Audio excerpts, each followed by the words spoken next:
Hi everyone, welcome back to the channel. I'm Kallie Orr, your local realtor here in Northern California. So you're ready to buy a home, but the big question is, how much can you actually afford? A lot of buyers look at a home prices online and think, okay, I can afford that. But the truth is, what you qualify for on paper and what's actually comfortable in your budget can be two totally different things. Today, I'm going to walk you through the real way to figure out your home buying budget without getting in over your head. By the end of this video, you're going to know how to calculate a realistic mortgage payment and how to make sure you're financially set up for success before you buy. Step one is going to be understanding your true buying power. Before diving into numbers, it's important to get a clear picture of what you're working with. Your income, current debts, and financial goals all play a role in how much home you can comfortably afford. Some of the key factors that affect affordability are going to be things like your income. What is your stable monthly income? What do your debts look like? Things like car loans, student loans, and credit cards all impact how much you can borrow. You're going to also want to look at your lifestyle and ask yourself questions like, do you love to travel? Do you have a big savings goal? These need to be considered before maxing out your budget. The key isn't just to qualify for a loan, it's to make sure a mortgage fits your life. Step two is going to be understanding all of the cost of home ownership. A lot of buyers make the mistake of thinking their mortgage payment is just principal and interest, but there's a lot more to it. A full mortgage payment includes principal and interest. This is what most people think of when they hear mortgage payment. Property taxes, this is based on your home's value and local tax rates. Homeowners insurance, which protects you from your home from damages, fires, and disasters. HOA fees, and if you're buying in a neighborhood with a homeowners association, you will have these HOA fees. And private mortgage insurance. If you're putting less than 20% down, you'll likely have PMI.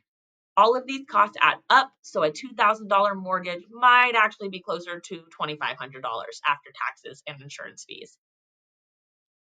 Let's talk about step three, how a down payment can impact what you can afford. Your down payment plays a huge role in what you can afford. The more you put down, the lower your monthly payment and the less you'll pay in interest over time. One of the biggest factors that catches buyers off guard is private mortgage insurance, PMI. At 20% down, there's no PMI, you have a lower monthly payment and more immediate equity. If you're putting 10% down, PMI will apply, but the rate is usually lower than with a 3 to 5% down. When you're putting 3 to 5% down, PMI will apply, and that means a higher monthly cost until you reach that 20% equity. What is PMI and why do lenders require it? PMI is an extra fee you pay every month if your down payment is less than 20%. It's insurance for the lender, not for you. It protects them in case you default on the loan. PMI typically costs 0.5% to 1.5% of your loan amount per year, which gets added to your mortgage payment. An example of this would be if you buy a $400,000 home, 5% down, that's $20,000. Your PMI is 1%, and that extra $3,800 per year or $317 per month on top of your mortgage payment. So that does add up fast. You can get rid of PMI by reaching 20% equity. Once your home value increases or you pay down the loan enough to reach 20% equity, you can request PMI removal. You can refinance. If your home value appreciates significantly, you may be able to refinance into a new loan without PMI.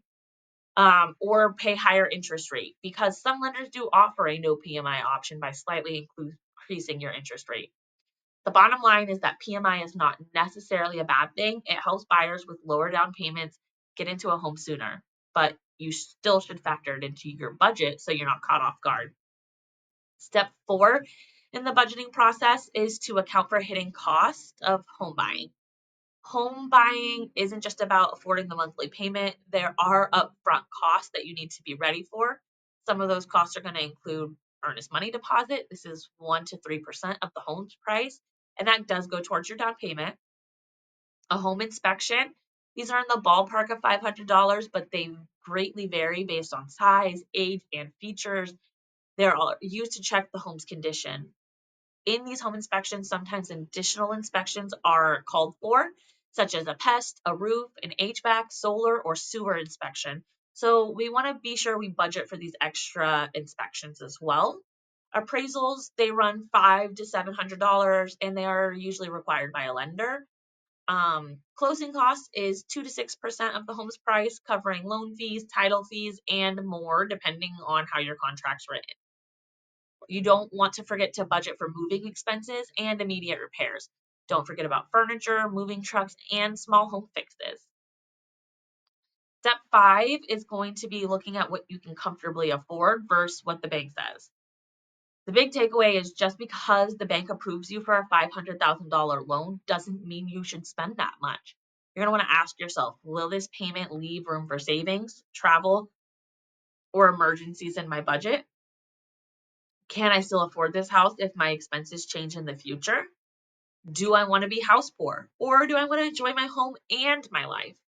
A lender looks at your gross income, but you have to factor in the real lifestyle that you want to lead.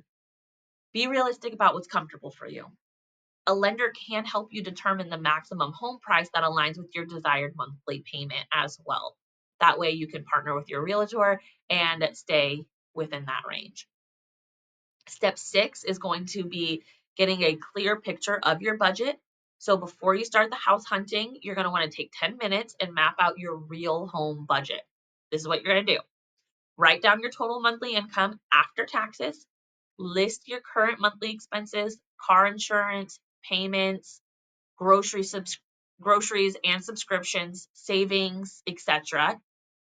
You're going to factor in the future home cost, mortgage, utilities, and maintenance. Make sure your housing costs don't take over your entire budget. The goal is not to buy a house, it's to buy a home you can comfortably afford and actually enjoy.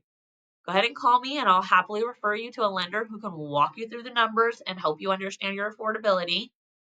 Now you have a clear roadmap to figuring out how much home you can actually afford.